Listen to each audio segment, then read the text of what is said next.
1980. I hope everyone is doing well. So in this video, I'm going to do something a little different. But first, let me give you the information on this hair that I'm rocking. So I got this hair from Lavy Hair. This is their Brazilian curly hair.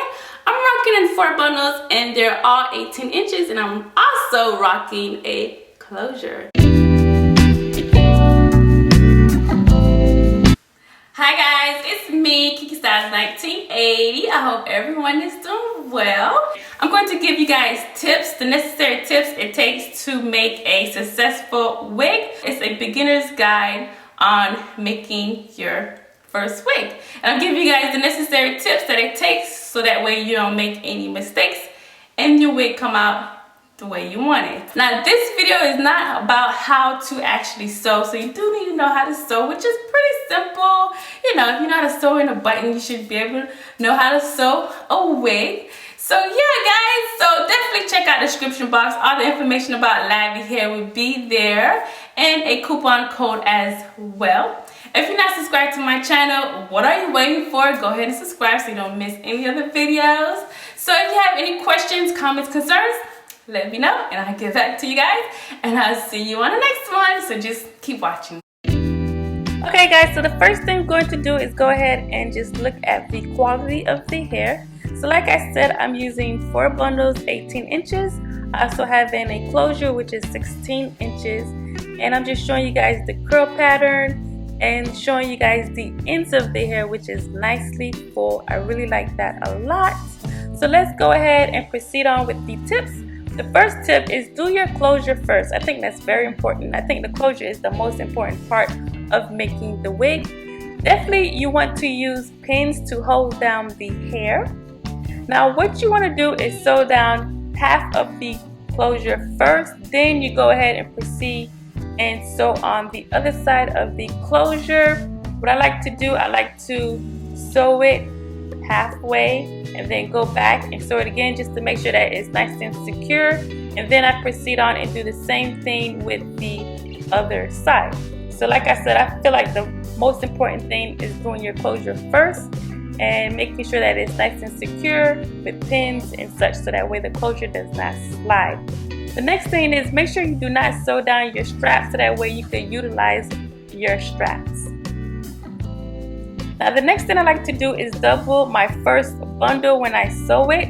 I use 2 sides of it, if that makes any sense, so that way the back of my hair is nice and full. So I recommend that you do that, so that way, like I said, the back will be nice and full. The next tip is I recommend that you use a curved needle, and that would just make life so much simple and it's just so much easier. And the next tip is just check your work. Make sure that you're not seeing any tracks.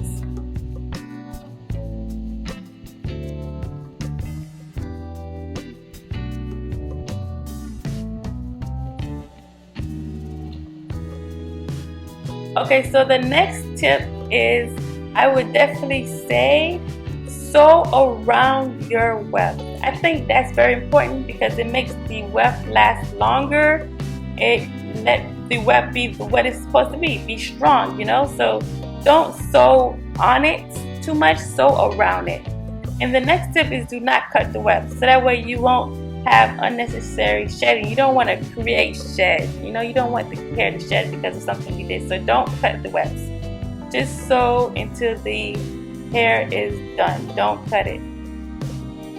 Okay, so now the next tip is go ahead and cut the cap that shows the lace, so that way you can utilize your lace. That's the whole purpose of having the lace. So just cut around it so that way that's gone.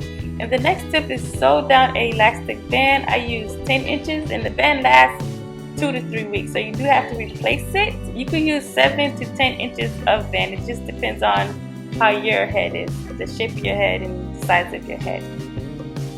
The next tip, you want to create a natural hairline by plucking the hair. Now this is a very tricky tip because you don't want to pluck too much, because once you mess up the lace, you cannot go back and reverse it. So make sure you don't pluck too much. Don't do too much. Less is more, in my opinion. And I feel like you don't need to do all that with curly hair, but that's my preference. The next tip is definitely wash the hair, because you want to set the hair when the hair is wet. Okay, so this is when you want to create your natural parting and all that good stuff. So make sure you do that when the hair is wet. And then the last tip is let the hair dry. That's it, guys. I hope you guys enjoyed this video.